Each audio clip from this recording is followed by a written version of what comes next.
beside me. When I'm here, brush my shoulders off. When I cry, be that tissue soft. Love, I feel it now more than ever. I feel so good, I need you back to love.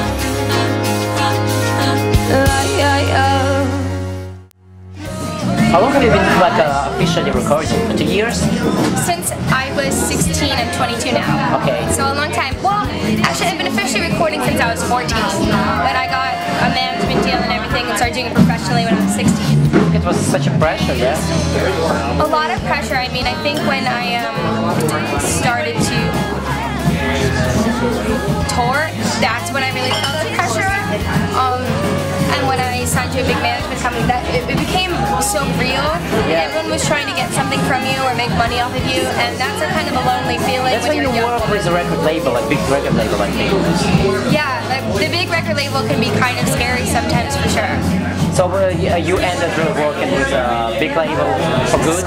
You stopped working with a big label? I stopped working right now. I'm not against it. I just think that if it falls into line with how I feel I should be as an artist, then amazing. I don't really feel like any platform is bad as long as you are true to you and your fans. And even like,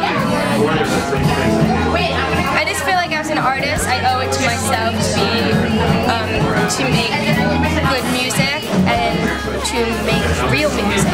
And it doesn't mean that I want to make less poppy music or things that don't gravitate towards the everyday human, but I want to be able to also feed my soul, because that's why I started it. Yeah. And if I can't make myself happy in the long run, then this isn't worth doing. I mean, I think that people they like to be like, oh, this is mine, or this is overproduced, this is what. I mean, we're human beings. At the end of the day, any musician or any artist is a human. Not a product, yeah. And while we sell our music and we want to, and we're trying to pay the rent, you change. Any human being changes. Yeah, yeah. So if you're not the same way that you are 10 years ago, or even last year, good for you. You should be. I mean, you should keep growing and evolving and trying new things, and that's how you learn and you grow as an individual.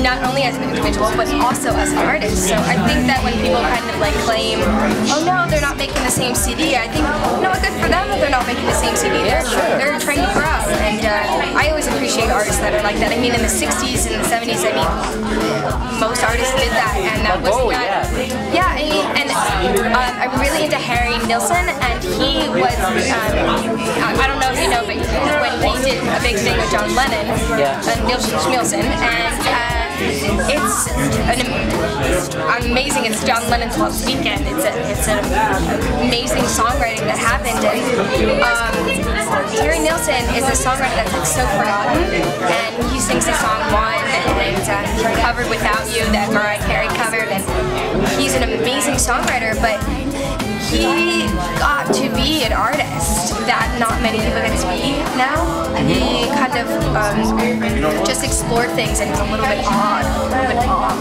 and not everyone got it. Well, it's not about everybody. I enjoy that music, and I think that's what makes you an artist, where if you can make music that's a little bit odd or a little bit more interesting, not everyone's gonna get it. You know what? I don't think everyone's gonna get me, and I'm okay with that. I think that I can only be true to myself and my fans and keep working. And if you get it, and I hope that you do, because I love to share my music, amazing. But if you don't, then you know what? That's okay. Losers with their fiction. Must be an addiction. How do you write your songs? I mean, for me, they all sound so authentic. Like all of them are based on your, like you can literally, like it's just a story. Like it's like a, I don't know, like you're singing blogspot.com that you wrote.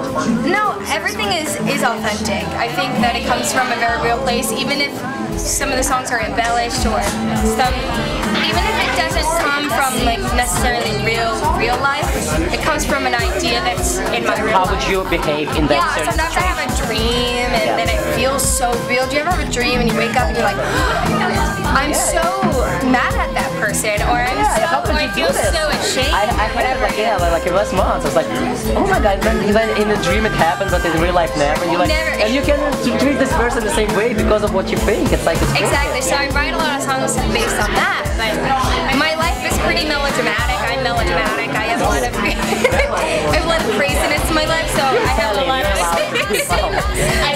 to pull from. And I'm a musician, so and I've been in such crazy. I've had such crazy life experiences that I probably shouldn't have had at 22, and I had, and so I have a lot to pull from. So yeah.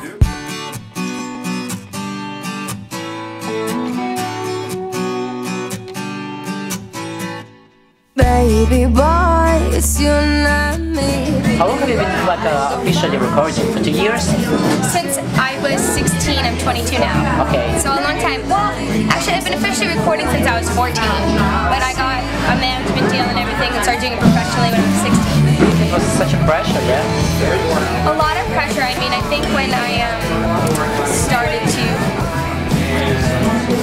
tour, that's when I really felt the pressure. And when I signed to a big management company, that it became so real, and everyone was trying to get something from you or make money off of you, and that's a kind of a lonely feeling. That's when you work with a record label, like big record label, I think. Yeah, the big record label can be kind of scary sometimes, for sure. Nobody gives a mind if I say, but if you're alone, call me up. But if you're alone, call me up. Yeah, I'm a total pop artist. I mean, I'm not like Gwen Stefani, but I write pop music for sure. What's a song worth if you can't sing along to it, you know? I think that the music I gravitate towards is something that I can actually can connect with emotionally, melodically, lyrically, and I'm not so much into, while I can appreciate any type of music and electronic music and all that stuff, I feel like the lyrics and melodies really connect to me, and I want something I can sing along to and pass my day. Maybe one day I will say, you're the only dude for me. Buffy? I'm a huge fan. Do you say, bring it in, bring it in, bring it in. Buffy is my favorite show. The writing on there, I can't handle it. I just got the comic book for that was season 8. Yeah. I have a shirt. I wear it to the gym frequently. I mean, I think the people who are fans of that are such cult classics. I actually auditioned for Dollhouse, which Joss wrote. Yeah, when I watched it. I loved it. I wasn't. I was lacking a color. It was for an African American.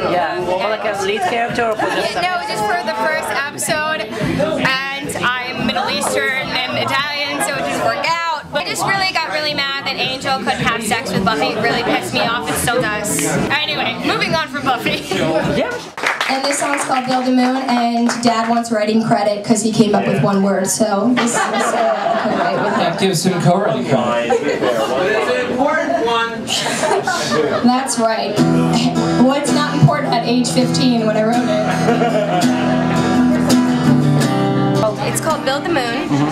And Build the Moon I wrote when I was a freshman in high school. I had never kissed a boy when I wrote it. I actually wrote it for a girl that I knew in high school that I thought she was going through a really rough time. She was going through an eating disorder.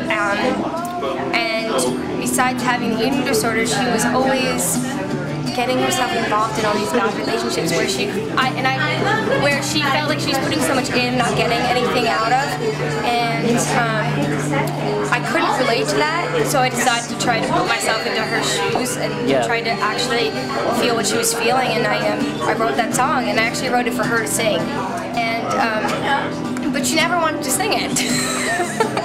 So I ended up just singing it myself, and it kind of became a cult classic in Miami, down at the shore where I grew up. And It's on the album, yeah, or on the new yeah, one? yeah.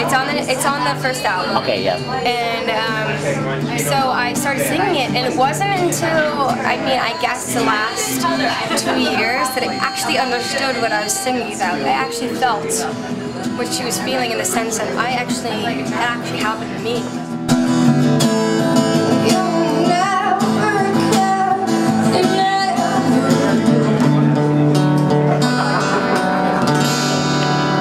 Anything you want to say direct to your fans?